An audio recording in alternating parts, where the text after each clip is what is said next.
I benefit from him adding to the love and my love languages. But at the same time, I have to make sure I'm okay. And there was a point in the time where I noticed some things started popping up in my marriage, and I'm nagging Wes and poking at him or whatever the case may be. And it wasn't him. He was like, you need to get some psychological help. Hello, and welcome to another amazing episode of TMC, where we are here to help you take your relationships from surviving to thriving. If this is your first time joining us, go ahead and subscribe. Click the like button and turn on your notifications so you'll be notified each time we upload a video. Today on TMC, we have special guests. We have Wesley and Neesha Stringfellow with Legacy and Love.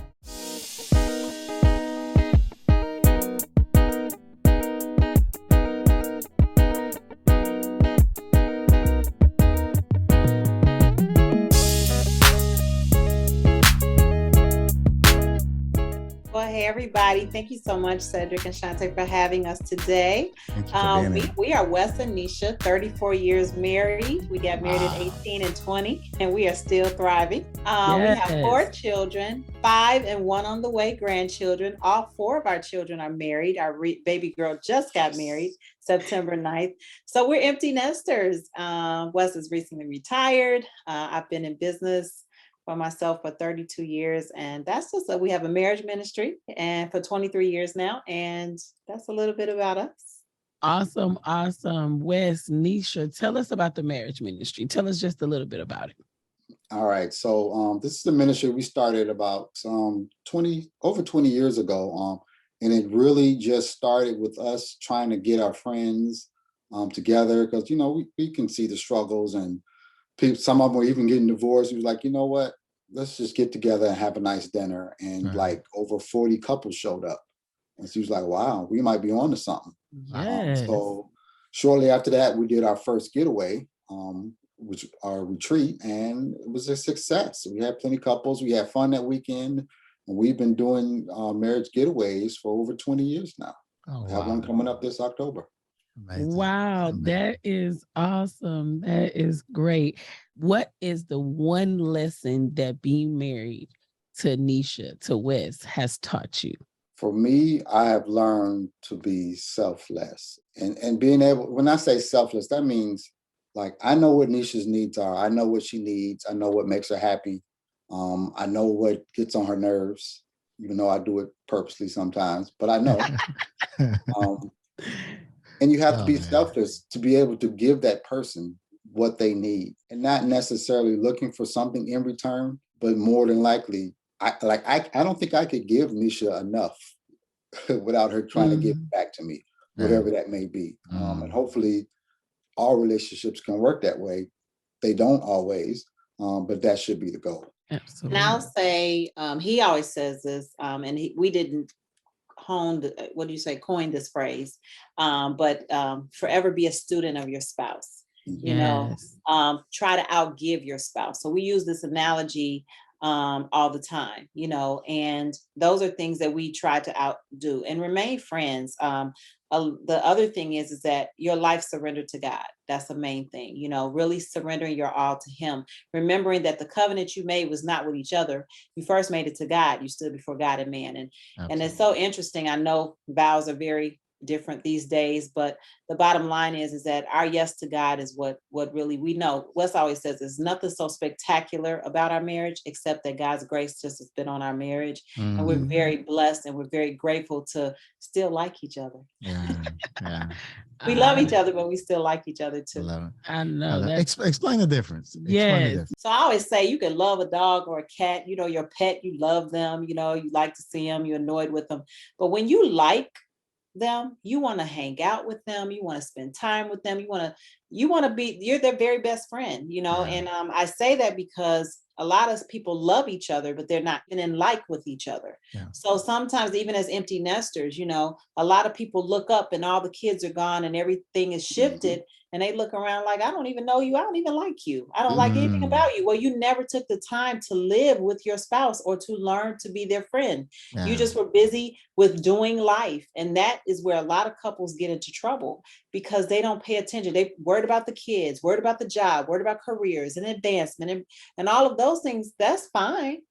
But if you forget your first love with each other, then really you don't know how to like each other. You don't know. You'll bring flowers home. It's like, I told you 20 years ago I don't like flowers, but you missed it because you were so busy, doing life and not doing each other. That's That makes good. sense. Yeah. Yes. I actually want to park here because y'all been married 34 years and we just made 24 years.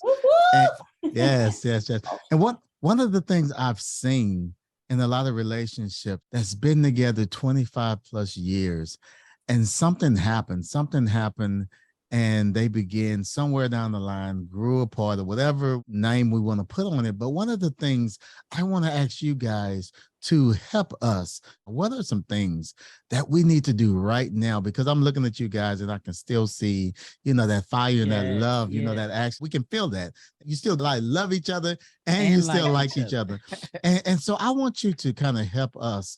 And what are some things we need to start doing right now to keep that fire, keep that flame burning? That's a good question. Number one, you make yourselves priority. Number one. So a lot of times parents with kids that are at home, become that soccer mom and soccer dad and running around, and we not necessarily lose focus, but it's a distraction. It's a distraction to whatever issues that mom and dad are having. And we're not making each other a priority. And unfortunately, that usually goes right along until the kids go off to college or they leave the nest altogether. And then so all you have is the two of you looking at each other. So a lot of times when you hear about couples being married 25 and 30 years and just splitting up, they had issues at year 5. They just suppressed them and covered them up and swept it under the carpet and just kind of dealt with it for the sake of the kids. Which is not always a good thing either, because I promise you, the kids can see and feel everything that mom and dad is going through. And they're going to be affected by it. It's impossible for them not to be. So you have to absolutely work on yourselves. And that includes investing in yourselves, taking time for just the two of you, vacation without the kids, going to marriage getaways and buying books and listening to programs like this, taking the time. And I promise you, and we tell every single couple that we have ever coached or counseled or has crossed our doorstep, if mom and dad are okay, I promise you those kids are going to be good. Yeah. And I'll just add, I just thought about this. We're also authors together, which was not an easy process, let me just say. We like freaking Frank. But anyway, build something together. I think that build your legacy. Actually, our theme this year is legacy of love. And what is your legacy going to look like? And I think that building something together as a couple, whether you've been married 1 month, build something at 1 month, have a vision, be intentional about making sure that you all meet each other every day, FaceTime every day, some type of connection. Keep flirting with your spouse through text messaging or, pillow talk is so important. The other thing is that nag each other a little bit when you see one is a little unhealthy or things are going away, and say, you know what, instead of saying, you know what, you need to lose some weight. Well, babe, let's go start riding our bikes on the lakefront. Well, we're Chicago, so lakefront.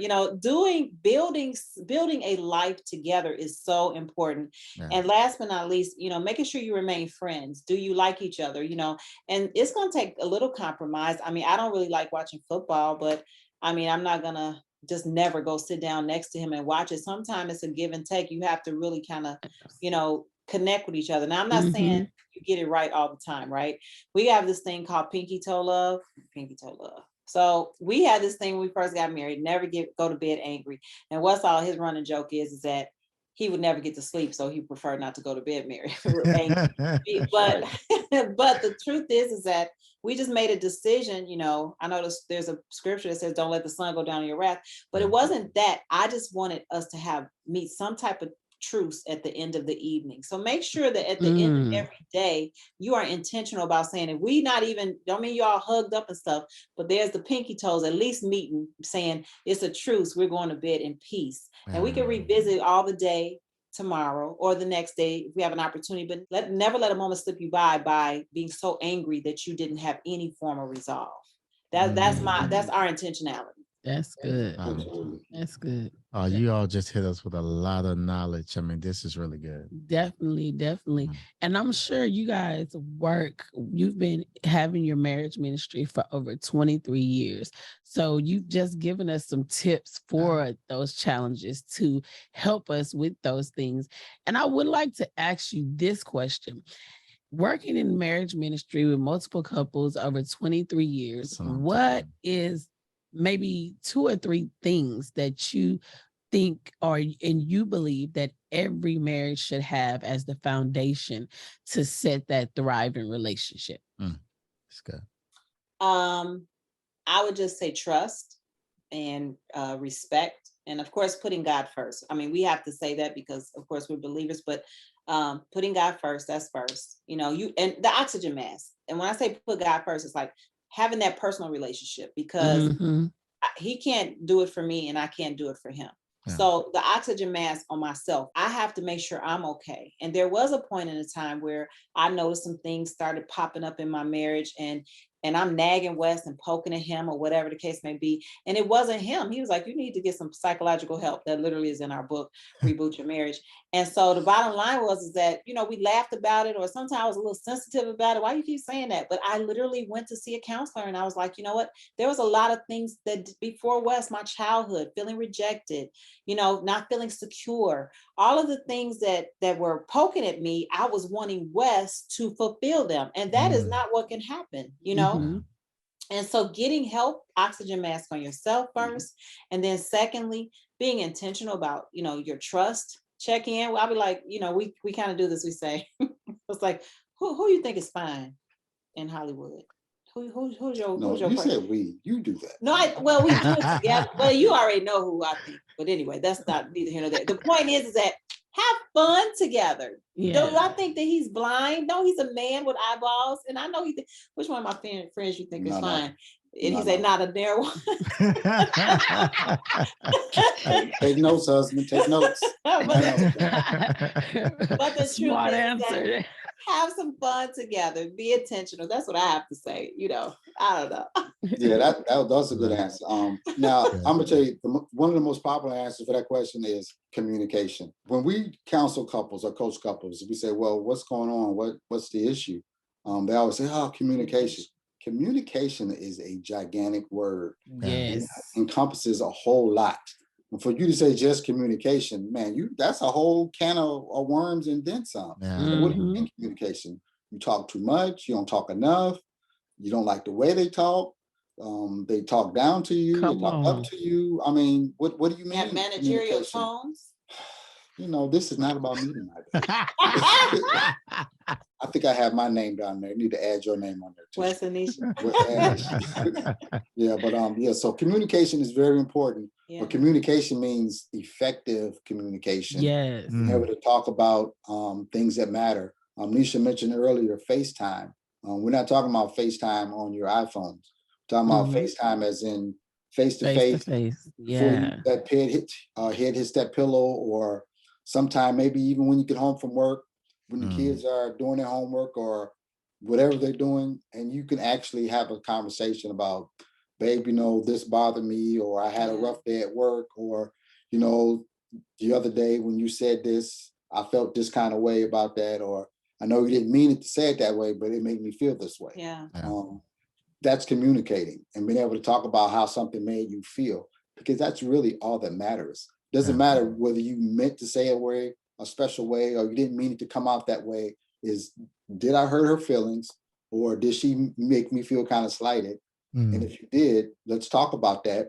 And is there some type of correction that can be done so we don't have to cross that bridge again? That's good. Yeah. That's good. That's good. Those arguments that people have, I think the biggest ugly devil that could rise up is the spirit of offense. And I think that once you start getting offended in a little way, Some people retreat, some people attack.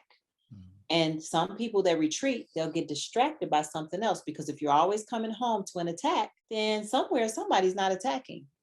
So I'm going to just start paying attention to that, whether it be social media, drowning yourself in the phone, whether it be starting a conversation that's unhealthy at work with just one little simple conversation. So it can start in so many ways, but within our own lives, we still striving. You know what I mean? We're not, it's not over. You know what I mean? Like, as long as there's breath in your body, go to some financial planning classes, you know, go to marriage counseling, go to marriage getaways, learn, glean, connect with people that want to be prosperous in their marriage. If you want to be a millionaire, hang out with millionaires. Yeah. If you want to be prosperous in your marriage, hang out. And we are intentional, not just about hosting things. We go to our friends and business partners. If y'all have something, invite us. We'll come and we'll sit and we'll do the work. That's the other thing. We do the work too. It's not just about Wesley and Neesha teaching. It's about, are we doing the work? Yeah. So in a couple of weeks, we'll be doing the same work everybody else. Nobody's exempt. There's no big guys, little U's. We have not arrived.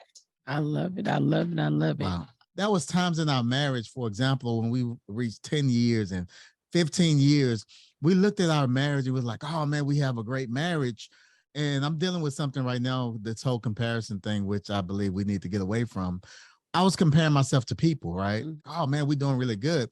But when I really started working on me, she started working on her, we realized this stuff, unsolved issues, unsolved mysteries from our childhood, you know, that these things are still affecting us. We thought it was great. And then we work on it, was like, wow, it gets better. So we kind of put a halt on the word. We have a good marriage. Yeah, we keep it a good marriage. We don't even say great anymore. But how did you guys navigate through that? Wow. So I'll talk about this. And I 100% agree with you that everything that has happened to you, every experience that you've gone through has absolutely made you who you are today, the good and the bad. Yeah. And what we have to learn once we get older is to be able to process some of that bad stuff and not keep it on us as some weights. One exercise that we did a couple of times at our getaways was, we had a couple, we said, okay, you're getting married. And we started asking them questions. Did you have father issues? Were your parents married? We named, 5 or 6 different things that could have happened to you before marriage. So every time they named something, we would take a weight and put it in this trunk. And then they would say something else, we would take another weight and put it in this trunk. We said, okay, now y'all ready to get married. And we made them walk from all the way from the back with this heavy trunk with all these weights. And we said, okay, now y'all can walk down the aisle and now you can get married. Wow. And they had to struggle down there with all these weights. And what you saw, especially when one side was really heavy, was you saw one or the other helping to lift a weight and try to hold those burdens up for their spouse as they were struggling together. And then we try to explain to them that life would be so much easier if you learn how to put those weights down. The unforgiveness, the abuse that you may have had as a child, insecurities, because you might have been made fun of in school, that they are affecting you today, even as an adult on your job. You wondering why people not respecting you is because you're walking around with your head in your chest and don't even realize it. But it's triggers that happen from years ago. And we let these triggers affect us.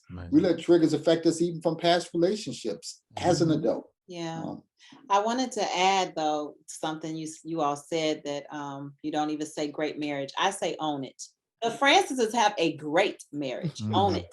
Take authority in that area. Level up and say, hey, let's go higher. And you know what? It doesn't mean you've arrived, but you own it, because God gave you all the marriage that other people are gleaning from. There is a legacy paying attention to what the greatness that you all have.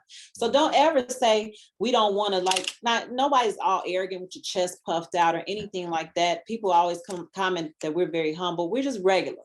But one thing I want to say, and Cedric, you mentioned this, is that transparency is key. And that's one thing people say about coming to our getaways. They like, y'all are one of the most transparent groups. But we find people with testimonials, because the reason is because that's how you overcome. You don't have to go through what I went through if you will take advantage of what I've learned and glean from it. Talk to me about it, and don't act like you're so perfect. That's what's wrong with the world today. And so we've been very transparent with our kids. We've had some difficult seasons with our children, our adult children, don't get me wrong, but we're watching the fruit of how that which was meant for evil, God is turning it for the good. Yeah. Now, pardon me, it does not mean that it's been easy all the time. Absolutely. So, but what I will say is, I liked them so much more when they were little. But the truth is, is that, we're 52 and 54. We pray that we'll have 50 plus years together, healthy. But the bottom line is that we're going to talk about where we are. We're going to talk about what we've been through. And I think that that's how you overcome. And that's how your marriage gets great and greater, because people have something to live for. So own your great marriage, Francis. Francis. Absolutely. And great marriages is not, you don't have a great marriage that's compared to another marriage. You have a great marriage for all the fruit that you have. Yes. And the fruit that you give in your legacies, and just being you. Yes. And I promise you, there are people watching. There are marriages that you have saved that you don't even know. Right. That you have touched and saved and inspired. Yeah. So absolutely, you have a great marriage. And it doesn't mean perfect. Great does not mean perfect. No, it doesn't. Let's say that again. Absolutely. Thank you all for that perspective, because we actually stopped saying it's probably about 2 years ago. Don't do it. Well, come on, level up. About 2 years level ago. Up. Y'all can't have them shirts on and they don't level up. Thank you. You talked about grown children. You guys are empty nesters, and you are now navigating life, just the two of you guys. So how has that been for you? It's been a dream. I say that so guilty. Somebody, I was talking with somebody and they were congratulating me. It was like, because I think, so our middle child, she's having her first baby. So they were like, congratulations on your next grandchild. And the baby girl was getting married. Congratulations on, I was like, yeah, thank you. And then when they said congratulations on your retirement and being an empty nester, I was like, yes, now that's celebrating right there. I know that sounds crazy, but we prepared for it. We look forward to it. I don't know if she'll ever slow down, but she can take her business on the road and we can go. We're going to do some traveling. We already got a couple places to go before the end of the year. Yeah. So I retired in July. And so I've just been kind of writing down all the states that I visited. I was like, baby, look at all the places we've been since July. Yeah. And some of them have been for a funeral, of course, but some have been for weddings and just visiting friends and family. Just getting in the car. We take road trips, which we haven't done. We'll get in the truck and we'll drive maybe 6 hours at some little town and have some dinner, enjoy the town, spend the night, get up in the morning and go again. So we're able to do that. And any away is a good away. I know that we went for sadness with loss of his grandmother, but we were surrounded by family. So you make the most of every moment. You don't take life for granted. Life is too short. Just heard about a good pastor friend who she passed away. Very prominent, anointed, beautiful soul that I probably saw in passing, but the social media blow up of the love her and her husband had and the impact she made. You could go to sleep and not wake up with your spouse tomorrow. We've seen that happen. And so I just think that being empty nesters, I'm intentional about praying for him. I'm intentional about us. I might nag the crap out of him because he don't want to go work out. But I have to keep moving to stay healthy. So we both have to keep moving to stay healthy. So doing things together and find something in the empty nest zone to do together. Like I was talking about at the beginning, build together. Mm-hmm. Well, it's never too late. Just because you didn't before doesn't mean you can't. And every now and then your tools may get rusty. Go sharpen your tools. Get your toolbox. If you need a new screwdriver, get one. If you need some new vitamins, get them. Whatever you need for your toolbox to stay healthy, to keep you all sharp and a well-oiled marriage machine, definitely be intentional. There's too much out here, too many resources. And we're just intentional about having fun together. And we still, like I said, we still like each other. We have friends who are happy with each other. We do. And you know what? Your kids should be sick of y'all. They should be like, oh my God, Mom, get a room again. And they were like, y'all going somewhere again? Yes, we are. Yes, we are. They do that to us. Yeah. You know, And wait a minute, was that vitamin? It was like a slide on me? No, I think she slid that in on me. I think she did. You guys are too fun. I love it. I love this. And I asked that question because I think that we talked about it just a little bit, but throughout life, in different stages of marriage, and as time goes on, you think about, when you first started, you can be so focused on, the career, and you're both trying to start a career or a business. If you're a self-employed or entrepreneur and you're investing in things of that nature, then you have the kids come along. So life becomes, like Wes said earlier, and I thought that was an amazing description, that life becomes distracted, and you become distracted, and the focus turns to the kids if you're not intentional. And then you find yourself to this point, but someone could be married 20, 25, 30 years and see, like, who are you? I'm like, what are we still doing here? Maybe I should find myself and be free. And when you think about that, I'm like, oh my God, that's so much, that's time, that's life, that's legacy that can come to an end because, Neesha, because the person or the couple didn't do what you're saying to do, continue to like each other, continue to work on being free. I love the fact that you guys are just having an amazing time together, and it's definitely encouraging to always continue. Cedric and Wes said it earlier about agitating you. Cedric does that to me so much, and he does it on purpose. He always tells me it's because I'm so easy to agitate. So I think what you guys are displaying for us and the TMC listeners is so great, to have fun and continue to do that even when you're emptiness. You know what? I have to tell you guys, this is amazing for us. It really is. To see this, because here it is. We move in a certain way, and we silly, we funny, we make funny, good fun or whatever. And, we have people laughing, we joking about, whatever. And it is what's so cool about this is we get to see someone else do it. And I'm like, wow, this is pretty cool. Yes, I mean, because when we're doing it, I don't know what type of impact it's making on someone, but I can feel like I see you guys. And I'm like, man, we're on this interview, but I'm like, man, they love each other. Yeah. I mean, you can tell. I mean, so I'm like, wow, it just kind of, I don't know, just kind of shine that mirror on something that I speak for myself. I've never been able to see that from the outside. Absolutely, absolutely. Well, we appreciate that. I want to say, when you were saying that, Cedric would say, we do exist. Yeah. We just have to find us. That's and amazing. We have to procreate us. Yeah. We have to begin to start an epidemic of, there are people that actually like each other. There are people that are real. There are people that don't want a divorce. There are people that can really have fun together and enjoy life, and still, and not have to be bound by the weights of the world. And doesn't mean, like I was just telling Wes this on the way racing here from a wedding, I said, I really know we have a few things that are very stressful right now, but we're still building businesses. We're still, and I said, I really like our life. I'm very grateful. I just tell you that. And I wasn't thinking in regards to this. I was just thinking in regards to gratitude. God, thank you. I don't take it for granted. I don't take Wes for granted. I don't take my next breath for granted. So I'm very grateful. And I'm grateful for the opportunity that God allows us to meet other people all over the world. That Clubhouse has been a powerful thing for us. Yeah. I'm a networker, and I just love meeting people. And we actually wrote a book called Masters of Marriage. It's an anthology, and it's probably behind my shoulder over there.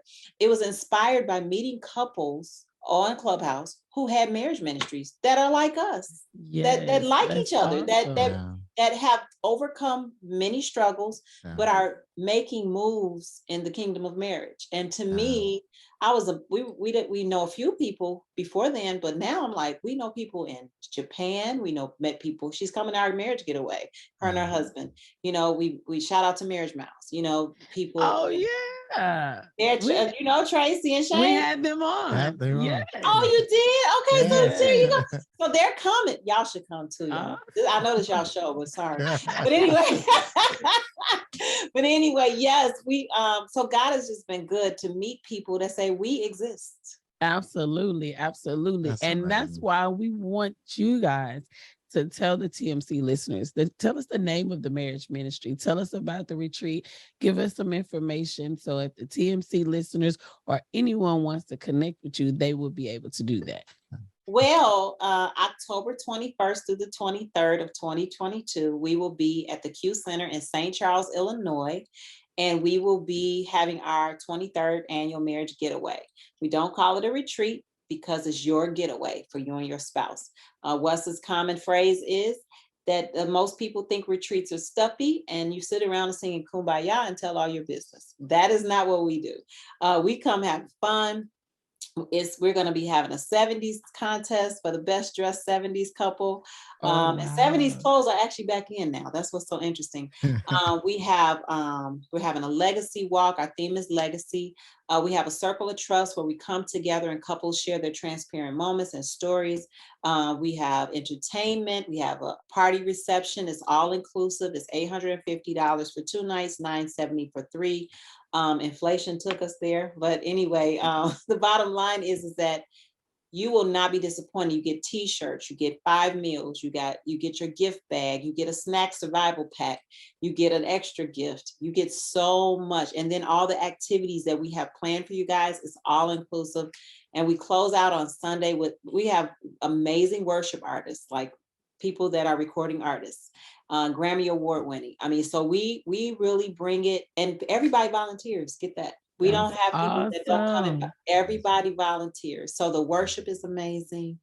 The games are amazing. The fellowship, if it's your first time, you go to our first time welcome reception for everybody who's first time attenders, and they treat you all real well there. So it's a jam-packed weekend. Let me say that.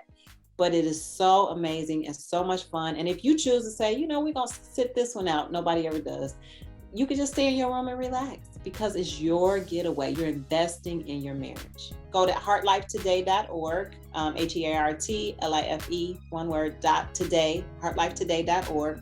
Or you can reach out to us at 312-982-1231, 982-1231. That's 312-982-1231.